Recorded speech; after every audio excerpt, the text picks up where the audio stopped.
refraction of light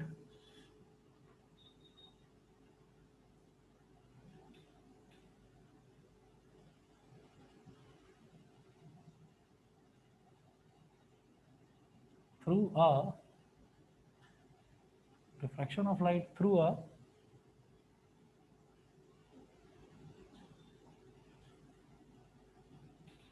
glass prism.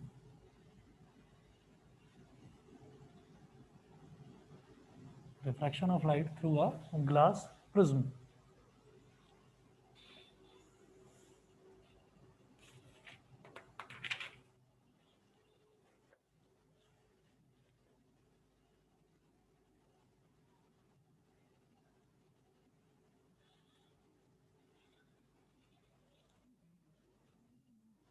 पहले तो एक प्रिज्म बना लिया ऐसे, और प्रिज्म को इस तरह से बनाएंगे कि हम वैसे तो जानते हैं कि प्रिज्म जो है, प्रिज्म में ट्रायंगुलर फेसेस तो 2 होते हैं और 3 होते हैं रेक्टेंगुलर फेसेस, जैसा कि हमने कल बनाकर देखा था। देखो इस तरीके का होता है प्रिज्म।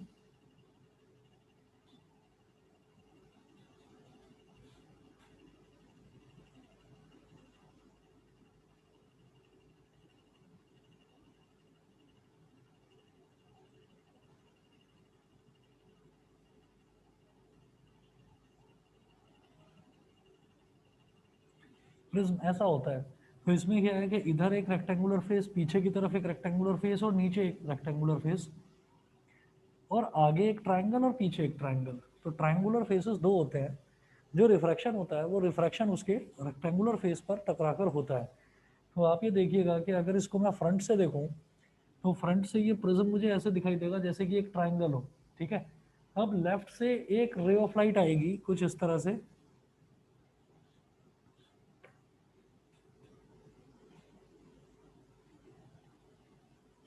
लेफ्ट से एक रे ऑफ लाइट आई, इसको मैं क्या बोल दूंगा, क्योंकि ये रे ऑफ लाइट बाहर से आ रही है और टकरा रही है इस पर, तो इसको मैं बोलूंगा इंसिडेंट रे। इसको हम कहेंगे इंसिडेंट रे, ठीक है। अब अगर मान लीजिए यहाँ पर, अब ये एयर से इसमें जा रही है, ग्लास में जा रही है, ग्लास प्रिज्म में जा रही है, तो यानी कि लाइट डेंसर से रेयरर मीडियम में एंटर कर रही है। तो जब लाइट रे डेंसर से रेयरर से डेंसर मीडियम के अंदर एंटर करती है, तो उस केस में क्या होता है कि वो डेविएट करती है। कहाँ पर डेविएट करती है? टुवर्ड्स नॉर्मल, है ना। अगर मान लो यहाँ पर ये ग्लास आता ही नहीं, तो ये रे ऑफ लाइट कैसी निकल जाती है? ऐसे सीधी चली जाती है। ये रे ऑफ लाइट ऐसे सीधे चली जाती, लेकिन आ गया ना एक मीडियम। तो हमने क्या करा, यहाँ पर ये पॉइंट ऑफ इंसिडेंस कहलाता है। यहाँ पर एक नॉर्मल ड्रॉ करेंगे, नॉर्मल मतलब परपेंडिकुलर लाइन, ऐसे ड्रॉ कर लिया नॉर्मल। इस नॉर्मल को बेटा हम बोलेंगे N, N dash, N N dash, ठीक है। ये नॉर्मल हो गया। अब रेयरर से डेंसर मीडियम में जब लाइट रे एंटर करती है तो it bends towards the normal. तो ये नॉर्मल, ये जो नॉर्मल है एन डैश, इसकी तरफ थोड़ा सा झुक जाएगी। तो ये रे ऑफ लाइट जिसको कि सीधा जाना चाहिए था, ये थोड़ी सी नॉर्मल की तरफ बेंड कर गई। यहां तक समझ गए सभी बच्चे? बताओ आदित्य, अक्षत, इंदर, इशिता, यस पावनी, सर। क्षितिज, क्लियर है इतना? Yes sir. Yes sir. Yes sir. ठीक है। अच्छा, अब ये करने के बाद में फिर अब लाइट रे यहाँ पर ये डेंसर मीडियम में, डेंसर से फिर रेयरर में चली जाएगी, मतलब ग्लास से निकल के फिर एयर में जा रही है लाइट। तो जब डेंसर से रेयरर में जाएगी तो it bends away from the normal. तो इस पॉइंट पर भी एक नॉर्मल बना दीजिए। नॉर्मल मतलब एक परपेंडिकुलर ड्रॉ कर दीजिए। तो परपेंडिकुलर ऐसे हो गया, और जैसे इसको आपने एन एन डैश बोला था परपेंडिकुलर को, इसको बोल दीजिए बेटा एम एम डैश। ये एम और M dash, M M dash, ठीक है। बताइए जी, यहाँ तक क्लियर? यस फिर सर। ओके, फिर ये डेंसर मीडियम से रेयरर मीडियम में जा रही है, तो वैसे तो ये सीधी जाती, पर it will bend away from the normal. तो नॉर्मल कौन सी है? ये एम। तो इससे अवे, इससे दूर की तरफ जाएगी। मतलब ऐसे। ये वाली जो रे है इसको बोलेंगे हम, ये जो रे है इसको बोलेंगे हम रिफ्रैक्टेड रे, रिफ्रैक्टेड रे। और जो दोबारा से वापस एयर में ही निकल कर आती है उसको हम बोल देते हैं बेटा इमरजेंट रे, इमरजेंट रे। ठीक है। अब क्या करिए, ये जैसे इंसिडेंट रे थी, इंसिडेंट रे को मैंने आगे एक्सटेंड करा, ऐसे ही इमरजेंट रे को पीछे एक्सटेंड कर दो।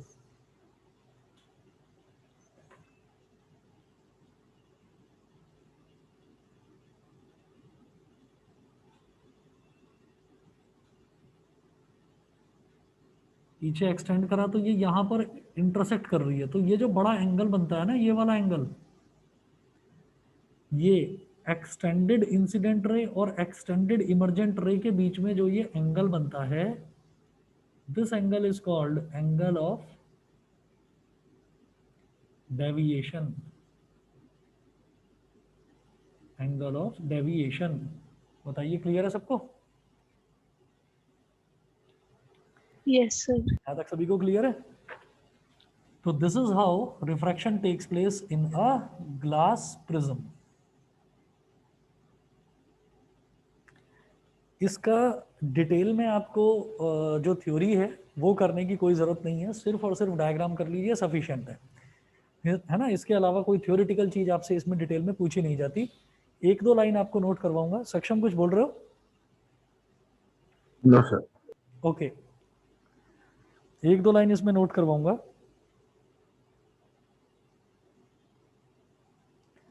When a ray of light passes through a prism,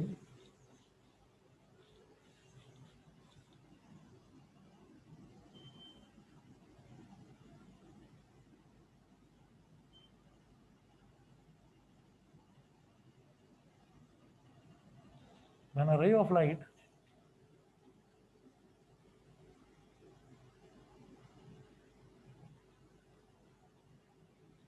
when a ray of light passes through a prism,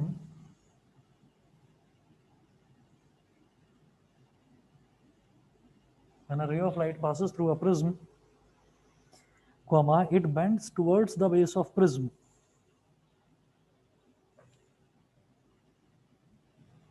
It bends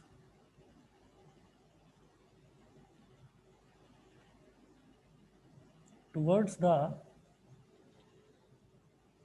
base of prism. When a ray of light passes through a prism, it bends towards the base of prism.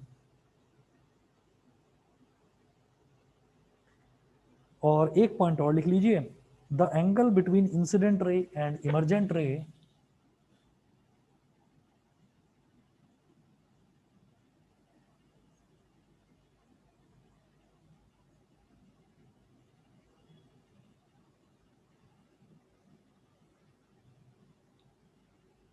the angle between incident ray and emergent ray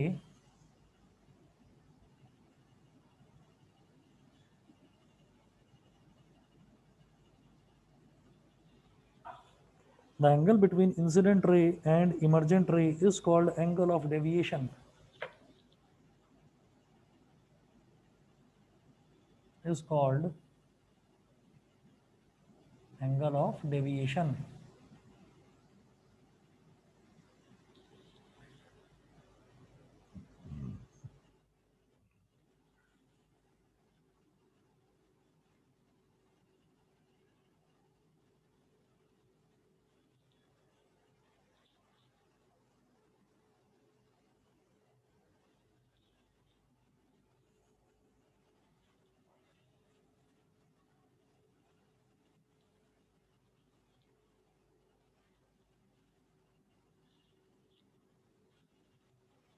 Is called angle of deviation. उसके बाद बेटा next topic आप लिखेंगे dispersion of light.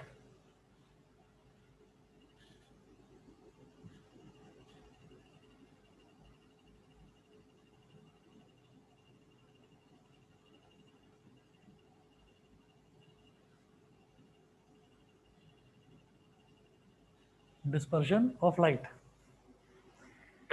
Dispersion का मतलब क्या होता है? डिस्पर्शन का मतलब होता है फैलना, लाइट का फैलना कहीं पर भी, किसी भी मीडियम में, चाहे वो एयर हो चाहे वाटर हो, कहीं पर भी लाइट जो चारों तरफ फैल जाती है उसको हम बोलते हैं डिस्पर्शन। अब लाइट किस तरीके से फैलती है वो देखना है, और लाइट का जो फैलना है उसको हम ये कहेंगे, जैसे मान लो आप ये कहेंगे कि जो सूरज है, तो सूरज जो है, जो सन है, वो एक सोर्स ऑफ लाइट है।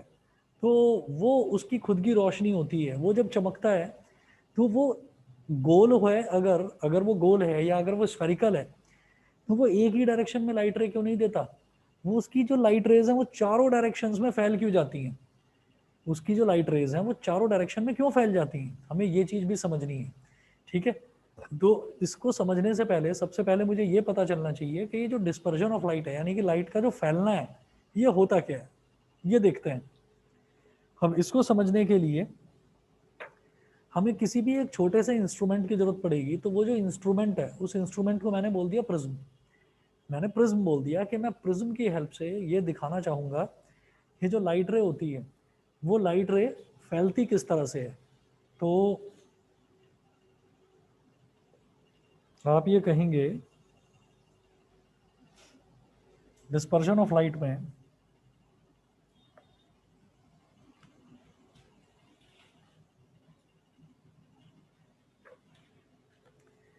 पहला पॉइंट लिखेंगे द, या पहले डायग्राम बना लो, उसके बाद बात करता हूँ इसकी। मैं पहले डायग्राम बनाइए।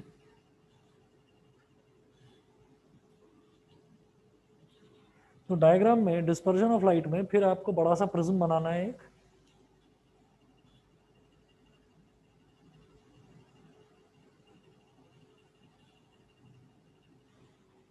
ये प्रिज्म बना लिया। थोड़ी सी दूरी पर यहां पर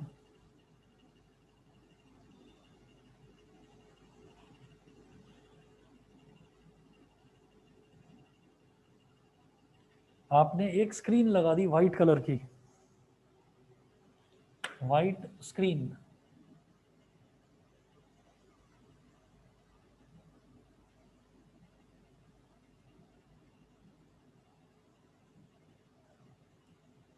व्हाइट स्क्रीन, ठीक है।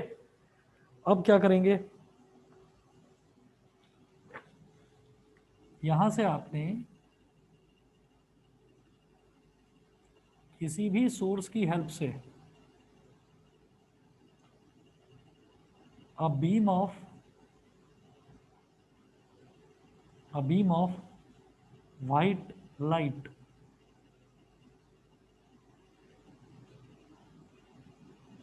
व्हाइट लाइट की एक बीम आपने इस पर स्ट्राइक करा दी, a beam of white light.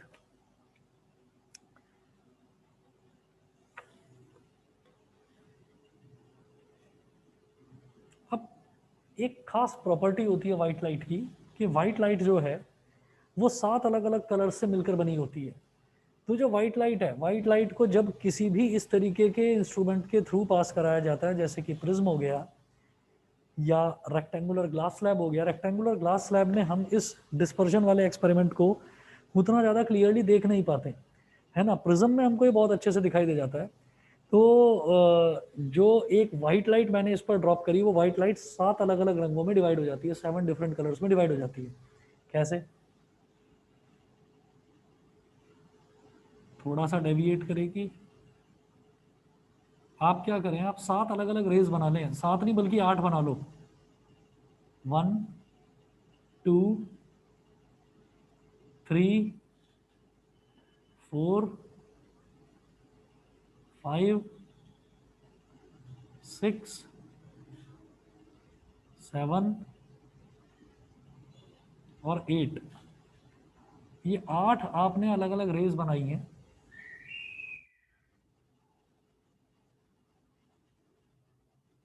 फिर ये जितना इधर डेविएट हुई हैं, थोड़ा और डेविएट होंगी। ये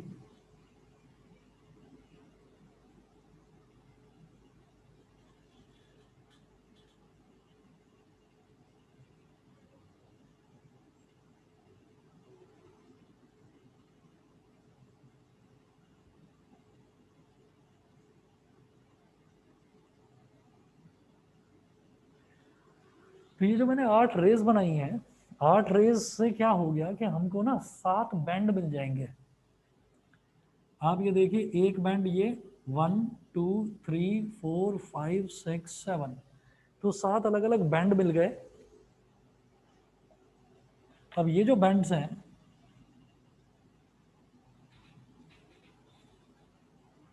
ये ऐसे यहाँ पर मेरे को व्हाइट स्क्रीन पर दिखाई देंगे, है ना, रंगों के अलग अलग बैंड हैं। एक ऐसे हो गया, एक ऐसे हो गया, मेरे पास तो मार्कर है, मैं इस तरह से बनाऊंगा। ठीक है, तो आप अलग अलग डिज़ाइन बना दीजिएगा। इसको थोड़ा सा ऐसे बना दिया, इसको थोड़ा ऐसे बना दिया, इसको ऐसे बना दिया,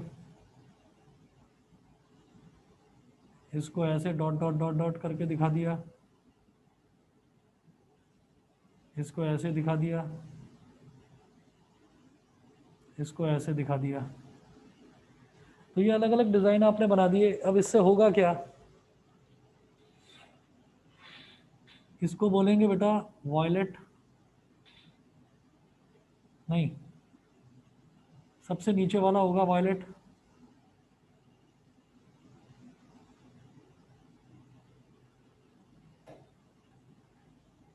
ये तो नीचे तो कुछ है ही नहीं, ये होगा वॉयलेट, ये होगा इंडिगो, ये होगा ब्लू, ये होगा ग्रीन, ये होगा येलो, ये वाले बैंड का कलर होगा ऑरेंज, और इसका होगा red. VIBGYOR, violet, indigo, blue, green, yellow, orange and red. तो ये आपको 7 अलग अलग रंग दिखाई देते हैं, जिसको आप देख लेते हैं, रेनबो में भी आपको दिखाई देते हैं। ठीक है, फॉर्मेशन ऑफ रेनबो भी हमारे सिलेबस में है, वो भी हमें करना है अभी। अब आप इसमें जो थ्योरेटिकल पोर्शन है वो लिखना शुरू करेंगे। ये आप बना लीजिए पहले, उसके बाद बेटा दिखाई दे रहा है सभी को, या थोड़ा मैग्नीफाई करके दिखाऊं,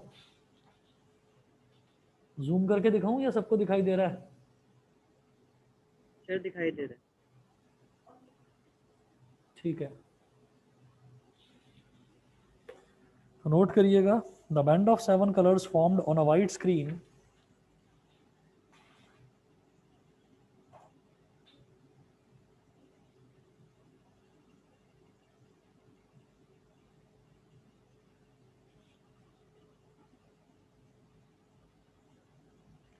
the band of 7 colors formed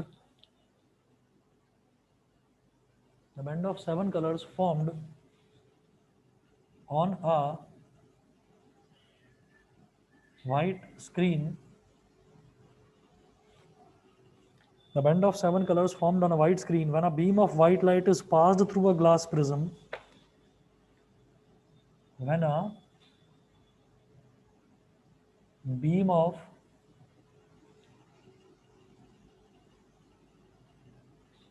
white light is passed through a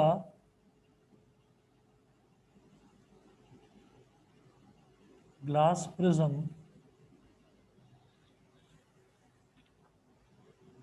is called spectrum of white light. Is called spectrum of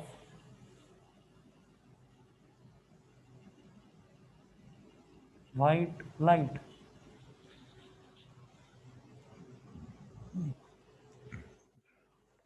next point लिखेंगे, the splitting up of white light into 7 colors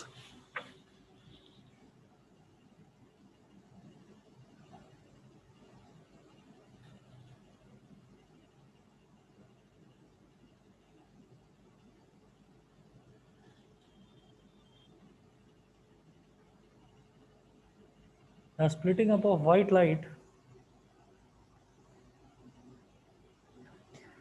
into 7 colors on passing through a transparent medium into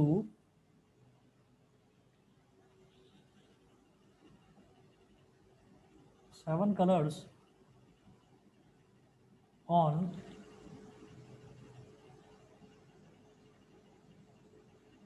passing through a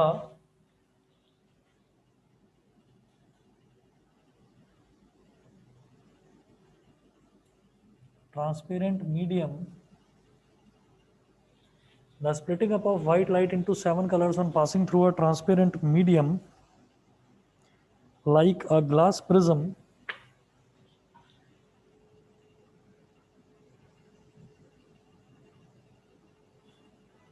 like a glass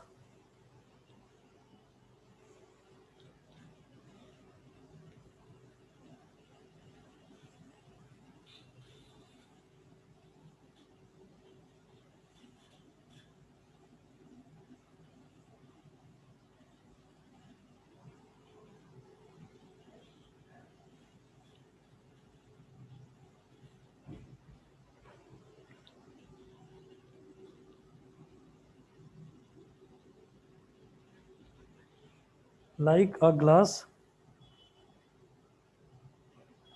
prism is called dispersion of light.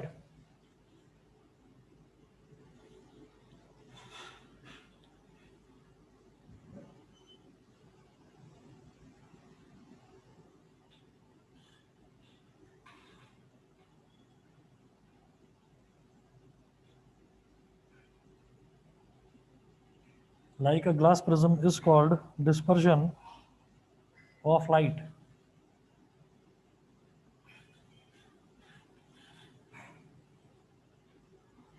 Is called dispersion of light.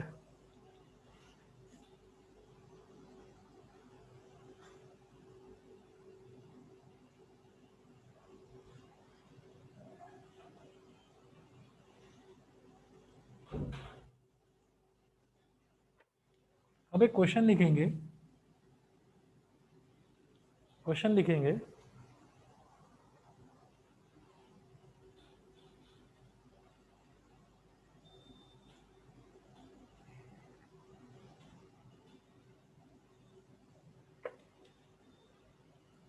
why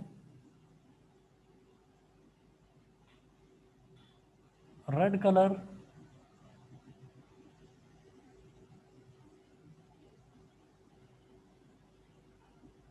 deviates the least and violet color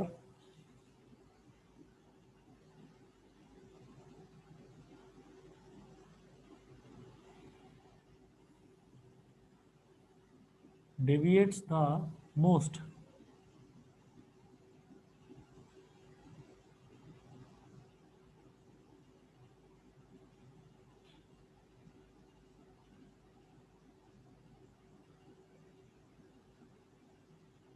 important है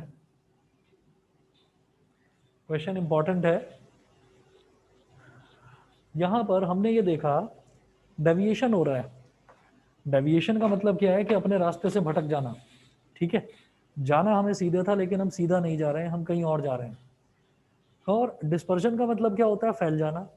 एक single white light थी, white light की ये property होती है जब उसको किसी ट्रांसपेरेंट मीडियम के थ्रू पास किया जाता है तो वो फैल जाती है, अपने कॉन्स्टिट्यूएंट कलर्स में स्प्लिट हो जाती है, ठीक है।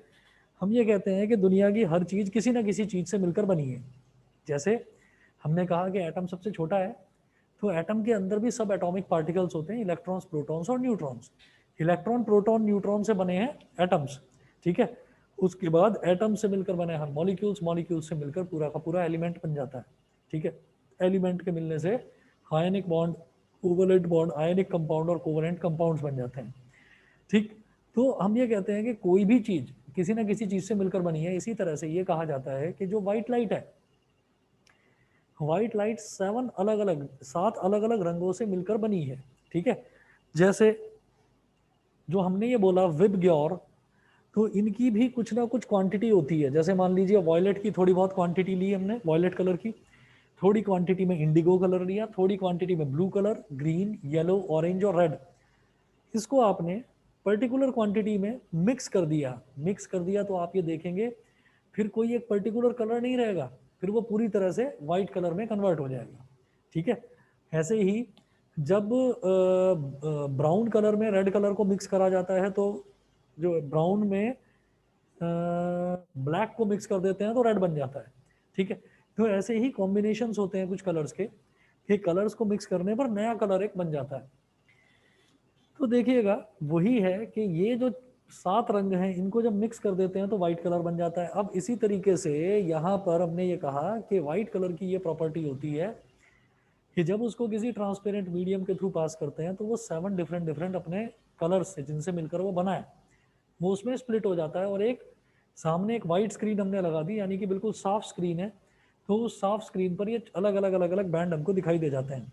फिर हम ये कहते हैं कि भाई ऐसा क्या हो गया कि वॉयलेट कलर सबसे नीचे आ गया, फिर इंडिगो, फिर ब्लू, फिर ग्रीन, फिर येलो, फिर ऑरेंज, फिर रेड, ये रेड ही सबसे ऊपर क्यों है? ठीक है, और उल्टी बात ये कि ये वॉयलेट ही सबसे नीचे क्यों है? हमने ये कहा जाना तो व्हाइट लाइट को सीधे थे, लेकिन धीरे धीरे धीरे धीरे डेविएट हो गई, रास्ते से भटक गई। क्यों भाई? रेयरर मीडियम से डेंसर मीडियम में गए, फिर डेंसर मीडियम से वापस रेयरर मीडियम में आ गए।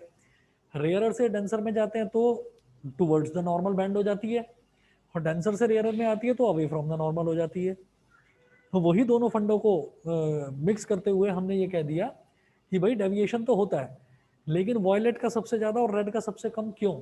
ठीक, वही क्वेश्चन है, सबसे इंपॉर्टेंट है कि वॉयलेट इतना ज़्यादा डेविएट हो गया कि नीचे पहुंच गया, और रेड इतना कम डेविएट हुआ कि सबसे ऊपर ही रह गया। तो red deviates the least and violet deviates the most. ऐसा क्यों? रीज़न बताना है इसका, नोट करेंगे।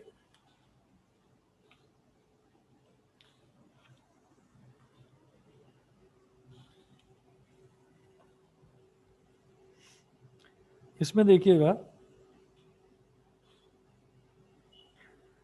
the dispersion of white light occurs because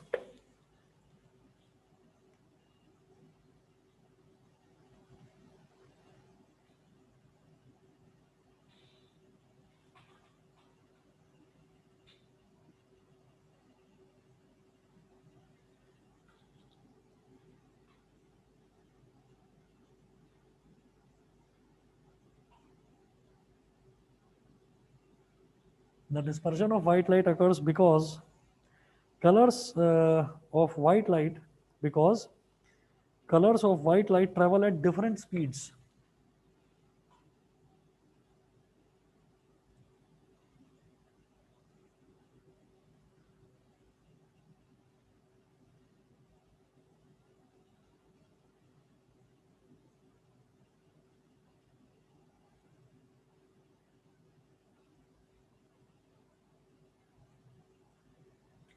Because colors of white light travel at different speeds through the glass prism.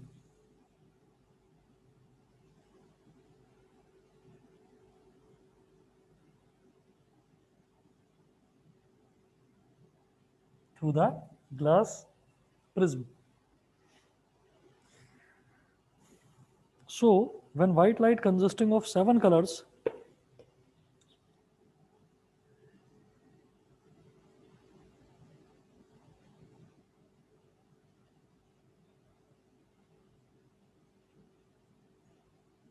when white light consisting of 7 colors, so when white light consisting of 7 colors falls on a glass prism,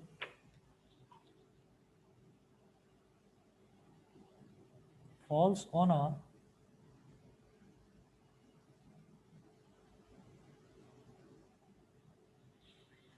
a glass prism, comma, each color in it is refracted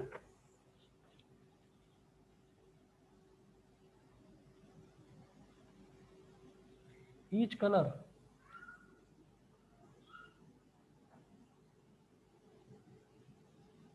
in it is refracted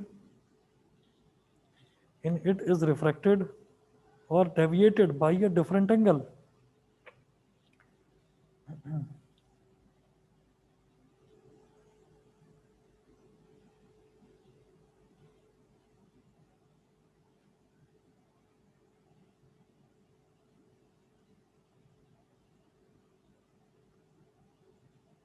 By a different angle.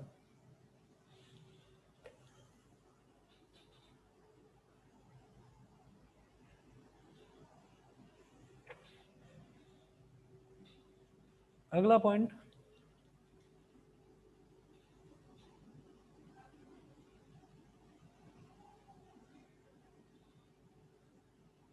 The red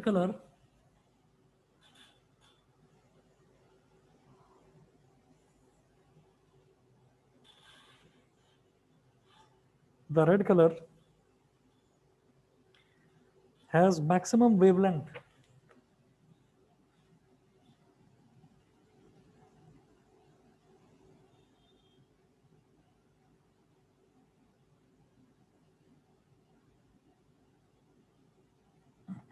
and hence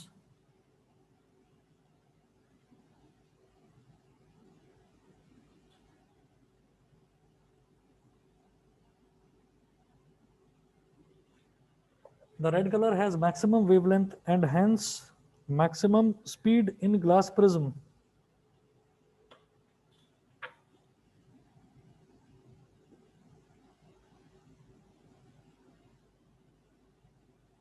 In glass prism.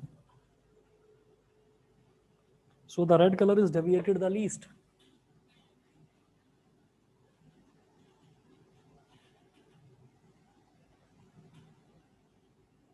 So the red color is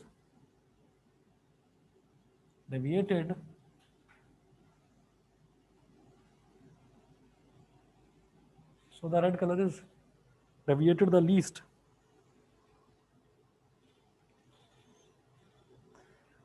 Due to this, red color forms the upper part of the spectrum.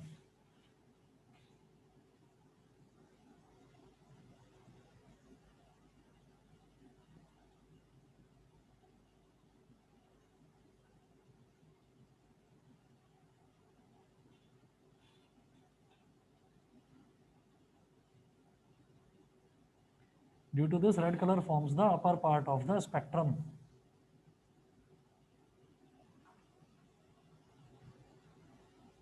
Next लिखें,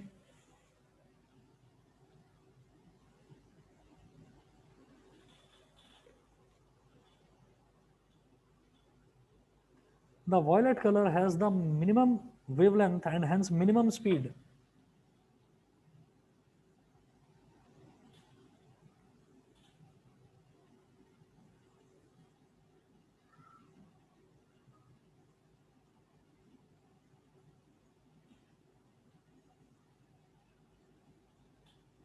The violet color has minimum wavelength and hence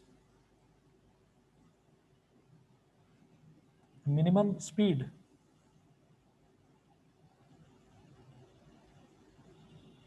And hence minimum speed in glass prism.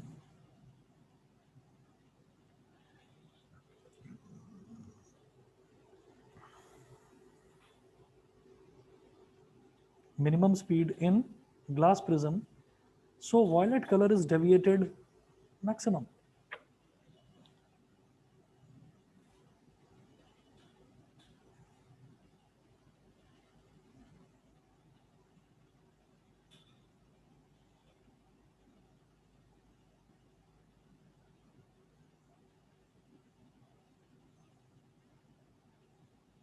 Deviated maximum, full stop.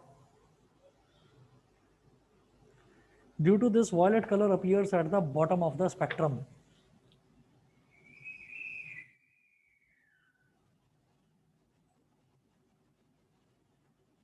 Due to this, violet color appears at the bottom of the spectrum.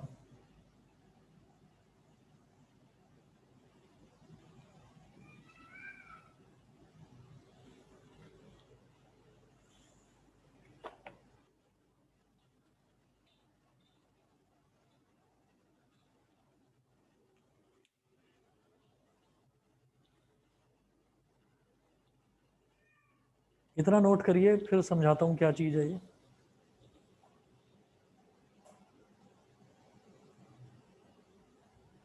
देखिए, हर एक colour की अलग अलग property होती है।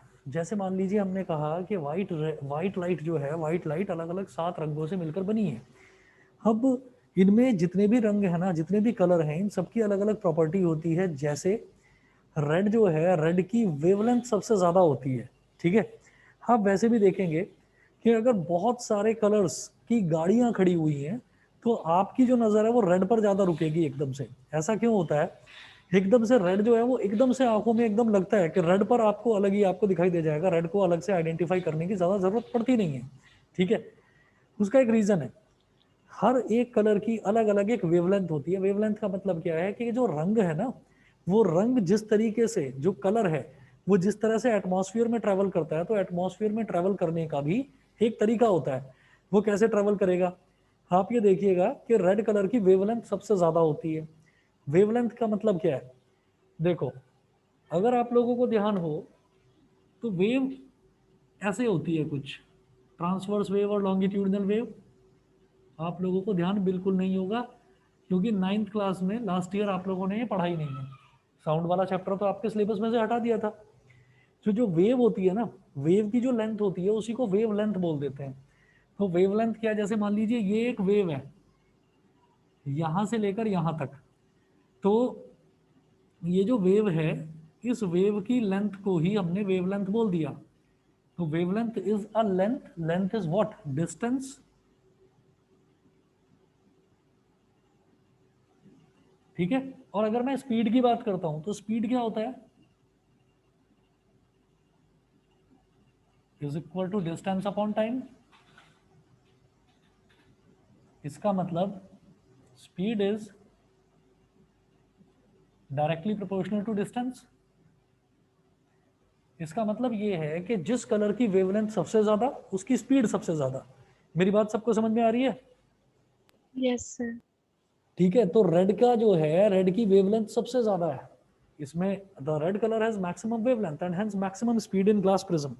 तो उसकी speed इतनी ज्यादा है कि वो जैसे ही यहां से जाती है वो अपनी स्पीड की वजह से फटाफट जाकर आगे व्हाइट स्क्रीन पर स्ट्राइक कर जाती है। उसको डेविएट होने का मौका ही नहीं मिलता क्योंकि उसकी स्पीड इतनी ज्यादा है। तो वो इधर उधर भटकता ही नहीं है, समझ रहे हैं?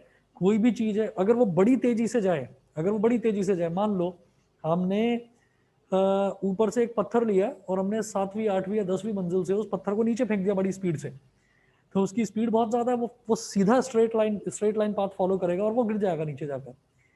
वहीं हमने क्या करा, वहीं हमने एक हल्का सा कागज का टुकड़ा लिया और कागज के टुकड़े को ऐसे ही हवा में छोड़ दिया, वो लहराता हुआ कभी इधर फैलेगा, कभी उधर फैलेगा, इधर उधर चलते हुए तब जाकर धीरे धीरे नीचे गिरेगा।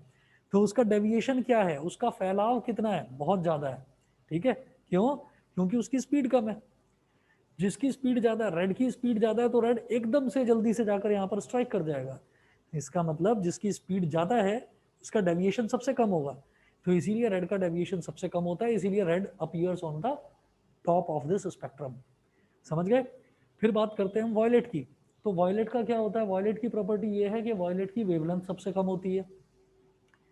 तो क्योंकि वॉयलेट की वेवलेंथ सबसे कम है तो इसका मतलब उसकी स्पीड सबसे कम होगी। जब उसकी स्पीड सबसे कम होगी तो जा रहा है, धीरे धीरे धीरे धीरे ट्रेवल कर रहा है, धीरे धीरे ट्रेवल कर रहा है, तो उसका डेविएशन सबसे ज्यादा हो जाएगा। सबसे ज्यादा प्रिज्म के जो पार्टिकल्स हैं, प्रिज्म क्या है? एक सॉलिड मीडियम है, और ये जब एयर से होकर एक सॉलिड मीडियम में आएगा तो वो उसको जब, क्योंकि उसकी स्पीड कम है, किसकी? वॉयलेट कलर की। तो वॉयलेट कलर जो अलग अलग पार्टिकल से मिलकर बना है, तो उस कलर के जो छोटे छोटे पार्टिकल्स हैं उनको नॉर्मल की तरफ वो ज्यादा डेविएट होंगे। क्यों? क्योंकि उनकी स्पीड कम है, धीरे धीरे धीरे धीरे जा रहे हैं, तो डेविएट ज्यादा होंगे, ज्यादा भटकेंगे। फिर बाहर निकलेंगे तो बाहर भी ज्यादा भटकेंगे, तो वो ज्यादा भटकेंगे, इस वजह से वो नीचे की तरफ आ गए। समझ गए मेरी बात?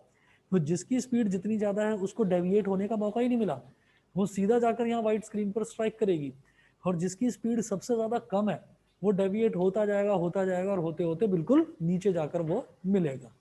ठीक है, सभी को क्लियर है इतना? Yes, sir. ये बहुत इंपॉर्टेंट क्वेश्चन है भाई। Yes sir. भाई red colour deviates the least and violet colour deviates the most. जिसकी स्पीड ज्यादा उसका डेविएशन सबसे कम, जिसकी स्पीड कम उसका डेविएशन सबसे ज्यादा। ये होता है, ठीक है। तो बेटा आज फिर इतना ही कर लीजिए, बाकी फिर आपको कल कराता हूँ, ठीक है। और कल चलिए मैं आपको मैसेज कर दूंगा, या तो मतलब कल कंबाइंड क्लास लूंगा मैं, और या तो 3:30 बजे या 8 बजे, मैं डाल दूंगा मैसेज, ठीक है? Thank you sir. चलिए, okay Thank you, sir. Okay.